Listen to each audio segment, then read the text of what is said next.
जय श्री कल की। ओम नमो भगवते वासुदेवाय। इंसान सबसे ज़्यादा सुरक्षित कहाँ पर रहता है? या तो अपने घर में, या स्कूल में, या कॉलेज में, या फिर अस्पताल में, या जहाँ पर वर्किंग प्लेस हो वहाँ पर। लेकिन क्या आज जिन जगहों के नाम मैंने बतलाए वहाँ पर इंसान सुरक्षित है?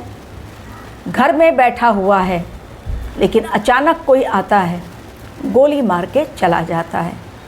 अचानक कोई आता है, चोरी के वारदात को अंजाम दे देता है।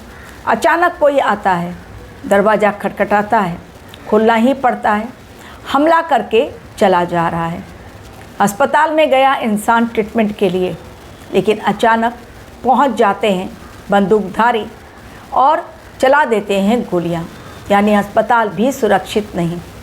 इंसान जा रहा है बाज़ार में, वहाँ पर भी मारामारी, लूटपाट, अटैक। कब कहाँ से इस समय में कहना मुश्किल है कि गोलियां कौन चला रहा है, कौन किसका गला रेत रहा है। अब स्कूल की, क्या स्कूल कॉलेज में भी इंसान आज सुरक्षित है? क्योंकि वहाँ पर भी बॉम्ब थ्रेट लगातार मिल रहे हैं। ये एक पैटर्न स्टार्ट हुआ है और इस पैटर्न को कहते हैं इस समय में विनाश लीला। और ये विनाश लीला के तहत ये पैटर्न ब्रह्मांड का इसलिए चल रहा है कारण पाप का घड़ा कलयुग का भरता चला जा रहा है। पापियों का अंत होना है, जितनी जल्दी हो तभी तो शांति युग की स्थापना हो सकती है। लेकिन उस शांति युग में खलल डालने वाले असुरों का गैंग जब बढ़ता जा रहा है, तब इंसान जो वास्तव में धर्म के रास्ते पर चलने वाला है, वो कहाँ से अपने आप को सुरक्षित रख पाए। एक तरफ प्राकृतिक आपदाएं बहुतों को मौत की नींद सुला रही हैं, दूसरी तरफ युद्ध के बादल छंटने का नाम ही नहीं ले रहे हैं, और तीसरी तरफ असुरों का हंगामा। और ये तीनों कारण आज के समय में मौत का कारण बन रही हैं और इंसान मानसिक तौर पर अस्थिर बनता चला जा रहा है। और एक और बात, जैसे ही इलेक्शन का समय नज़दीक आता है, जहाँ कहीं भी इलेक्शन होने वाले हैं वहाँ उत्पात और अधिक मच जाता है। लेकिन आज का मेरा वीडियो इस टॉपिक पे नहीं, बल्कि मैं मंगल और राहु के कारण जो योग विस्फोटक बन रहा है उस पर मैं चर्चा करूंगी आप लोगों के साथ। लेकिन उसके पहले, बिहार में पिछले कुछ दिनों से आप देख रहे हैं लगातार हत्याएं, एक एक दिन में 9-9, 10-10 हत्याएं होती चली जा रही हैं। कहाँ है सुशासन? विपक्ष हंगामा कर रहा है, हमलावर है, कहना भी चाहिए। क्योंकि अगर एक राज्य में एक दिन में 9-10 हत्याएं होती हैं, लोग अस्पताल में भी सुरक्षित नहीं हैं, तो इंसान जाए तो जाए कहाँ। लेकिन इसके अलावा केवल बिहार में हत्याएं हो रही हैं यही प्रॉब्लम नहीं है, बल्कि अशांति के दौर में अब आकाशीय बिजली गिरने के कारण पिछले 24 घंटों में 19 लोगों ने अपनी जानें गंवाई, जिनमें नालंदा से केवल 5 लोग, यानी नालंदा में ही ज़्यादा मौतें हुई हैं। वहीं पर से 5 लोगों की मौत हो गई, बाकी जगहों से अलग अलग। लेकिन बिहार में 24 घंटों में 19 मौतें वज्रपात के कारण, यानी ब्रह्मांड का भी प्रकोप। 5 एलिमेंट्स अटैक, जिसमें मैंने कहा था कि air element, water element, earth element, ये बहुत ज़्यादा एक्टिव हो गए हैं। और अब देखिए स्काई एलिमेंट। अब इस समय बहुत सोच समझकर निर्णय लेना है, लेकिन इंसान निर्णय लेने के लिए सही ढंग से सोच पाए तभी तो वो कुछ कर पाए। जब तक वो सोचता है तब तक कहीं हत्या, कहीं आगजनी, कहीं भूकंप और कहीं बॉम्ब ब्लास्ट की खबरें। राजस्थान में 2 जिंदा बम डिफ्यूज़ किए गए। सोचिए अगर राजस्थान में 2 जिंदा बम को डिफ्यूज़ नहीं किया गया होता तो चाल तो चल दी थी। जो आतंकवादी हैं, छिपे हुए हैं, जो अपने ही देश में बैठकर यहीं का अन्न जल खाकर अपने ही देश में हंगामा करने के लिए, खून खराबा करने के लिए जिंदा बम रख रहे हैं। जहाँ रख रहे हैं वहाँ पर वो चाहते हैं कि लोग मरे, उन्हें बहुत मज़ा आता है क्योंकि उन्होंने पैसे लिए इन कामों के लिए। लेकिन देखिए कि जिस प्रकार भारतवर्ष को विश्वगुरु बनना है, उसकी तैयारी अभी से भगवान कल्कि कर रहे हैं। लाख कोशिश कर रहे हैं जितने भी भारतवर्ष से जलने वाले लोग हैं कि भारतवर्ष में अशांति का माहौल फैल जाए, लेकिन फिर भी कहीं ना कहीं पॉजिटिव एनर्जी बैलेंस कर रही है। अब आज के मेरे वीडियो का टॉपिक जो है बेहद इम्पॉर्टेंट, क्योंकि अब जुलाई महीने के अंतिम पड़ाव की ओर हम लोग बढ़ते चले जा रहे हैं और 28 जुलाई आने में ज़्यादा दिन नहीं, केवल 10 दिनों का वक्त बाकी बचा हुआ है। अब 28 जुलाई को कुंज केतु योग सिंह राशि में ख़त्म हो रहा है, यानी यहाँ से मंगल देव और केतु की जर्नी अलग हो रही है और मंगल देव सिंह राशि से निकलकर कन्या में चले जाएंगे।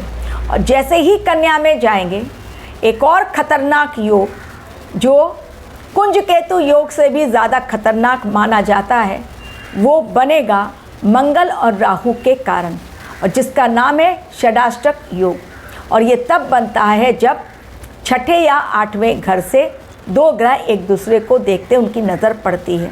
ये मंगल और राहु के कारण बनने वाला षडाष्टक योग बहुत बड़ा विनाश का कारण बनेगा।